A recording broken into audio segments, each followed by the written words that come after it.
राधेनगर नाम के गांव में रहने वाली बुढ़िया मंजू की। मंजू के पास मुर्गियों की पोल्ट्री है। मंजू का पति पोल्ट्री फार्म चलाता था। उनके देहांत के बाद वो पोल्ट्री फार्म मंजू का हो गया, लेकिन मंजू को पोल्ट्री फार्म के बारे में कुछ नहीं पता था। मेरे पति जब जिंदा थे तब पोल्ट्री फार्म से ही घर चलाने का पैसा आता था, लेकिन मैं पोल्ट्री फार्म कैसे चलाऊं? एक के बाद एक मुर्गी मर रही है। पोल्ट्री फार्म में मुर्गियां मर रही थी और मंजू चिंता में थी। इतने में ठंड का मौसम आ गया और दबाकर ठंड पड़ने लगी। मंजू ठंड से कांपने लगी। लगता है इस साल बहुत ज्यादा ठंड पड़ने वाली है और घर में खाने के पैसे नहीं है, क्या करूं? मंजू के घर के पास बेवड़ा मुकेश रहता था। उसे दारू पीने के लिए हर रोज पैसा चाहिए था, लेकिन उसकी बीवी पैसे नहीं देती थी, इसीलिए वो भी चिंता में था। इतने में उसने पोल्ट्री में मरी हुई मुर्गियों को देखा। अरे मंजू चाची की मुर्गियां तो मर रही हैं, क्यों ना इससे कुछ पैसे कमाए जाए? मुकेश मंजू के पास गया। मंजू ने कहा, क्यों रे बेवड़े मुकेश, यहाँ क्यों आया है? मेरे पास पैसे नहीं है। मुझे पता है चाची, आपके पास खाने के भी पैसे नहीं है, इसीलिए तो आया हूँ मैं। मतलब क्या कहना चाहता है तू? आपकी मुर्गियाँ मर रही हैं, मरी हुई मुर्गियों से पैसे कमाना चाहती हो क्या?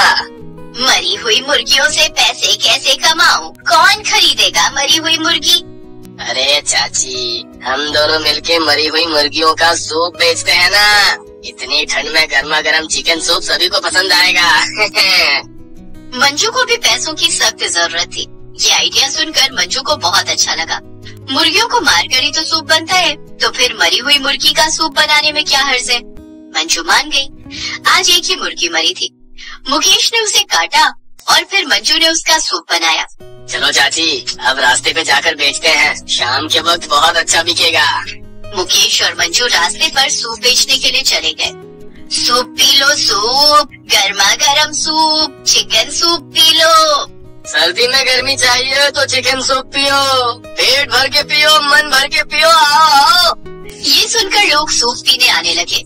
अरे वाह, सूप तो बहुत बढ़िया है, घर के लिए 2 कटोरी सूप बांध दो भाई। इसी तरह 2 घंटे में सूप बिक गया।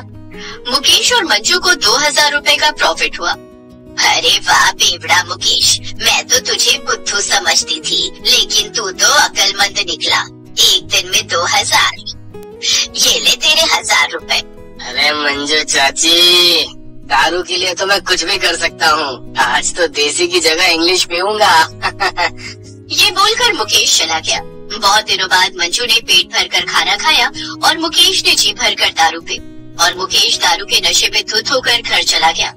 उसकी बीवी पल्लवी ने गुस्सा होकर कहा, नामर्द, तू फिर से दारू पीकर आए हैं? चुप, मैं चाहे जो मर्जी करूँ, तुझे क्या?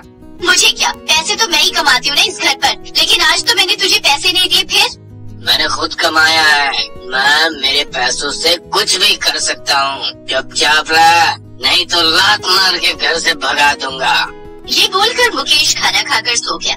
पल्लवी हैरान हो गई, इस नल्ले ने खुद कमाया है कैसे? पल्लवी सोच में पड़ गई। अगले दिन फिर से मंजू की एक और मुर्गी मर गई और दोनों ने मिलकर फिर से मरी हुई मुर्गी का सूप बनाकर बेचना शुरू किया। आज और ज्यादा लोग आए और उन्हें और ज्यादा कमाई हो गई। मंजू ने खाना खाया और मुकेश ने और महंगी दारू पी ली और घर जाकर अपनी बीवी को मारने लगा। भाई चुड़ैल, सुन मेरी बात, अब से मुझे चाहिए फुल इज्जत। मैं हूँ इस घर का मर्द, समझ गई? नहीं तो ऐसे ही मार खाती रहेगी। पल्लवी मार खाने लगी। पल्लवी की 3 साल की बेटी ये देखकर कहने लगी, माँ, आपको पापा रोज क्यों मारते हैं? वो कुछ नहीं बेटी, तू जा, ये सब मत सोच। लेकिन पल्लवी खुद सोच में पड़ गई। अगर ऐसे वो रोज मुझे मारने लगे तो मेरी बेटी पर इसका क्या असर होगा? नहीं नहीं, मैं ये नहीं होने दे सकती। मुझे जानना पड़ेगा कि वो पैसे कैसे कमा रहे हैं। ऐसे दिन बीतने लगे और कभी न कभी तो पोल्ट्री की मुर्गियां खत्म होनी ही थी। 1 महीने बाद सारी मुर्गियां खत्म हो गयी। मंजू को पैसों की लत लग गई थी। अब क्या होगा? मुर्गियां भी खत्म हो गयी, अब किसका सूप बनाऊं मैं? मुकेश भी सोच में पड़ गया। हाँ चाची, अब किस चीज का सूप बनाए? इलाके में हम चिकन सूप के नाम से फेमस हो गए हैं। अब दूसरा कुछ बेचने जाएंगे तो कोई नहीं खरीदेगा। दूसरा कुछ बेचने के लिए दूसरे सामान भी तो चाहिए, वो कहाँ से आएगा? सारे पैसे तो मैंने खाने पीने और नई नई चीजें खरीदने में ही खत्म कर दिए। मैंने भी सारा पैसा दारू पीने में खत्म कर दिया। दोनों बैठकर सोच ही रहे थे कि तभी आंगन में एक कबूतर आकर बैठा। मंजू चाची, वो देखिए कबूतर। हाँ तो कबूतर से क्या होगा? कबूतर से सूप बनाएंगे और क्या। मुर्गी और कबूतर के बीच में ज्यादा फर्क नहीं है, किसी को पता नहीं चलेगा। मंजू को पैसा चाहिए था और उसके लिए वो कुछ भी कर सकती थी। मुकेश ने कबूतर को पकड़ लिया और मंजू ने कबूतर का सूप बनाया और बाहर बेचने के लिए चले गए। लोगों को घंटा समझ नहीं आया।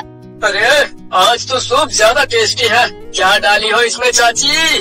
कुछ नहीं बेटा, बस प्यार है मेरे हाथों का। लेकिन उस आदमी को सूप पीते हुए कबूतर की चोंच मिली।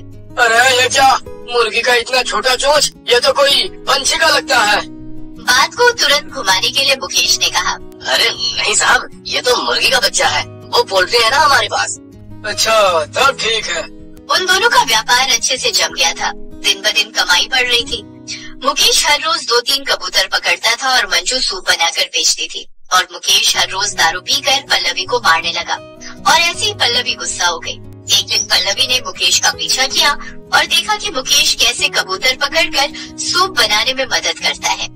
अच्छा तो ये बात है, चिकन सूप के नाम पर कबूतर सूप बेच रहे हैं ये लोग और उन पैसों से दारू पीकर मुझे मार रहा है ये दरिद्र। ठीक है, इन लोगों का फंडा फोड़ना पड़ेगा। पल्लवी के पास फोन था, उसने सब कुछ वीडियो में कैद कर लिया और उसी दिन वो आदमी गुस्सा होकर मंजू और मुकेश के पास आया। तुम लोगों का सूप पीकर मेरे घर वालों की तबीयत खराब हो गई है। कुछ दिनों से देख रहा हूँ मुर्गियों की लेग पीस भी बड़ी कमजोर हो गई है। किस चीज का सूप बना रहे हो तुम लोग? क्यों, चिकन का सूप? और तभी वहाँ पल्लवी आ गई। नहीं, ये लोग चिकन का सूप नहीं बनाते हैं, ये लोग कबूतर का सूप बनाते हैं। क्या, ये क्या बोल रही हो पल्लवी? चुप रहो वरना मार खाओगी। पहले तुम तो मार खा लो, ये देखिए वीडियो। पल्लवी ने सभी को वीडियो दिखा दिया। सभी गुस्सा हो गए और दोनों को मारने के लिए आगे बढ़ने लगे।